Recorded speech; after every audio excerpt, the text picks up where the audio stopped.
Thank you, everyone, for subscribing to Infinitely Productions.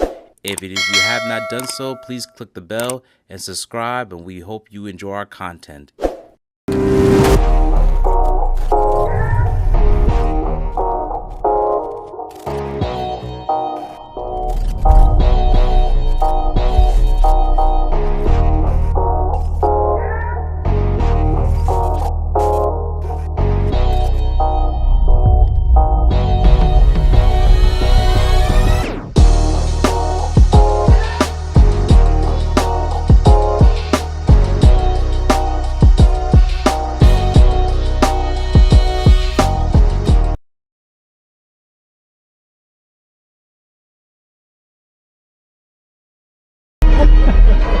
My heart hears you.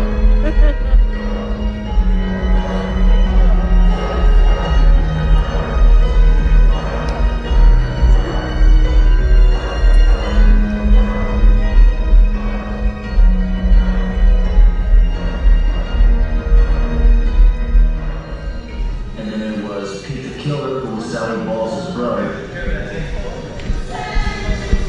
And you had Nicky Eyes and MichaelFranzese.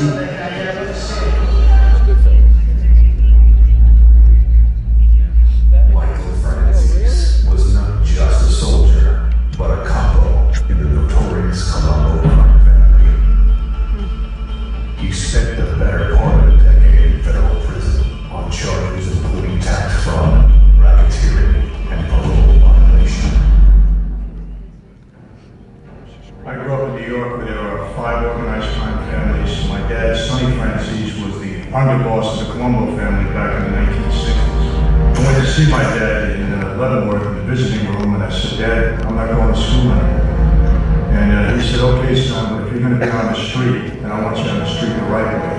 In his mind, the right way was to become a member of his life. He said, "Go home, somebody be in touch with you, do whatever you're told." That's how it started for me. He was a main member of organized crime. His main forte was making money for the mob.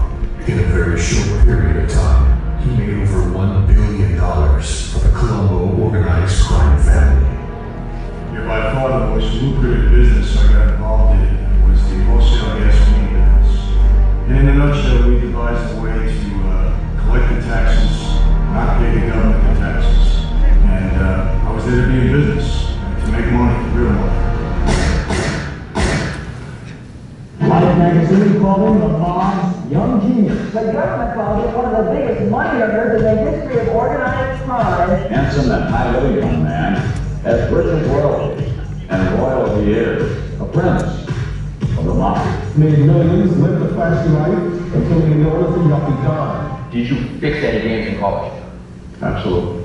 He says he doesn't have 14 million. He does. Has about 50 million. How do you know that? Because I personally delivered it. I was notorious, infamous, maybe sophisticated at times, but I was a criminal. Eventually you realize it's a life built on treachery, and that money and power are the driving forces.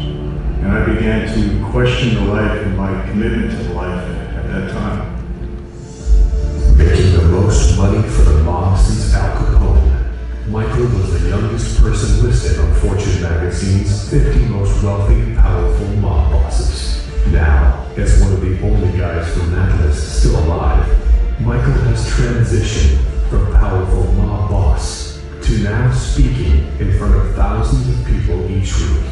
A lot has changed these past 20 years, but it's safe to say that MichaelFranzese is a man on a mission.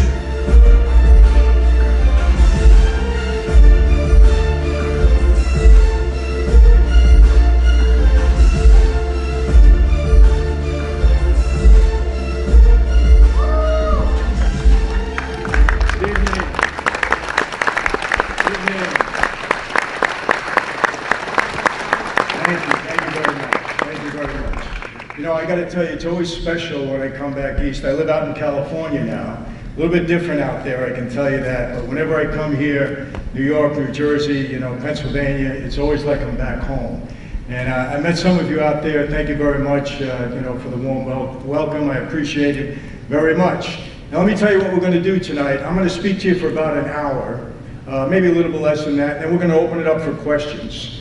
And people, you can ask me anything that you want. I've been asked everything under the sun. You're not going to offend me. And if I don't want to answer, I know how to take the fifth. I've done that many times in my life, so we'll be okay there. But I think we're going to have a good night, and I appreciate you coming out. I know we got a storm here. I didn't expect that, but hey, it's all good.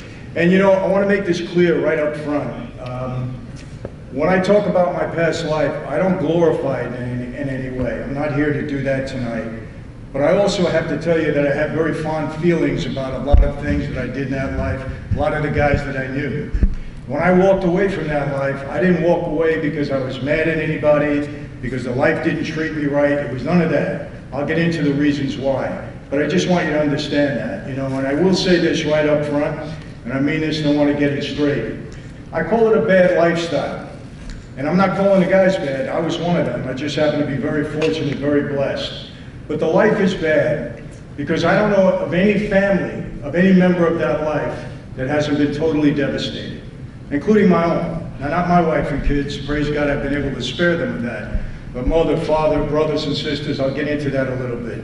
And any lifestyle that does that for a family is not a good life. And I spend a lot of time, a lot of young kids, a lot of gangbangers. I go into detention centers. I do a lot of stuff with these juveniles and really try to discourage them from the street life because I know it's a dead-end street.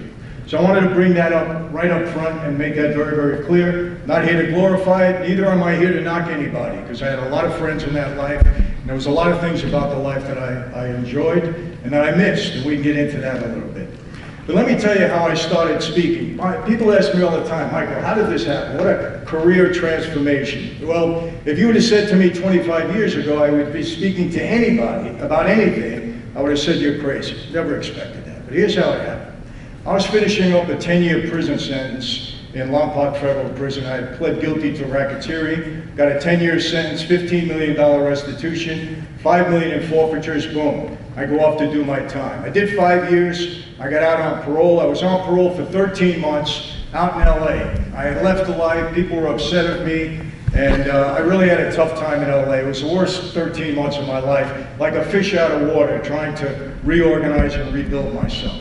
Like a fool, and I mean a fool, I fall into a trap. I violate my parole. I'm walking out of a bank in California, 15 agents. They come in, lean on my bank accounts, put their handcuffs on me, drive my car away, go to my house with a search warrant, took every penny that we had, went into my wife's purse, took money out of there, every penny, said, this isn't your money, it's your husband's money. We locked him up. He will never see the street again. She has a breakdown on me at that point, 27 years old. We were only married a few years, and we had 2 babies, tough time. So anyhow, they were pretty upset with me for a number of reasons. I'll get into that. And when they put me back in, they put me in solitary. I'm in a hole. I actually spent 29 months and 7 days in a hole. They told me it was for my own protection, administrative detention, and you know, that was the excuse that they used. But I'm in Lompoc, California. I had a yellow pad and a paper.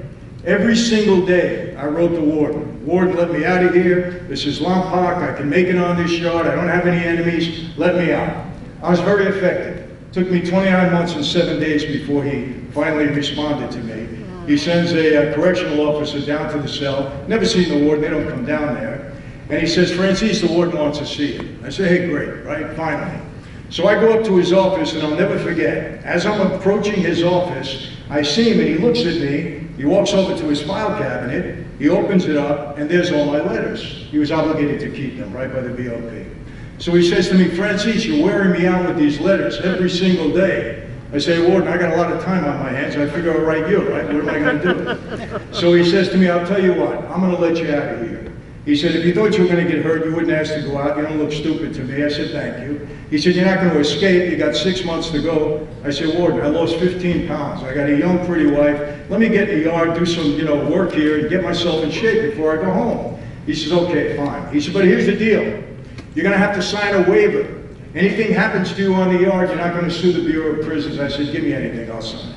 I sign it. I'm out the first day. It's a beautiful day in California. I have a Sony Walkman on. Young kids don't know what that is, but anyway, we know what that is. And I'm walking the yard, I'm listening to Billy Joel, right? I'll never forget. It was great. I felt like I'm free. I get about halfway into the first lap, and I hear over the loudspeaker, Franzese, back to the warden's office. Now, I was what you call a central monitoring inmate, meaning any movement on my part had to be approved by Washington, D.C., Bureau of Prisons. So I figured they heard I was out in the yard, they were going to put me back in the hole again. I'm preparing my speech, and I get there, and it gets worse.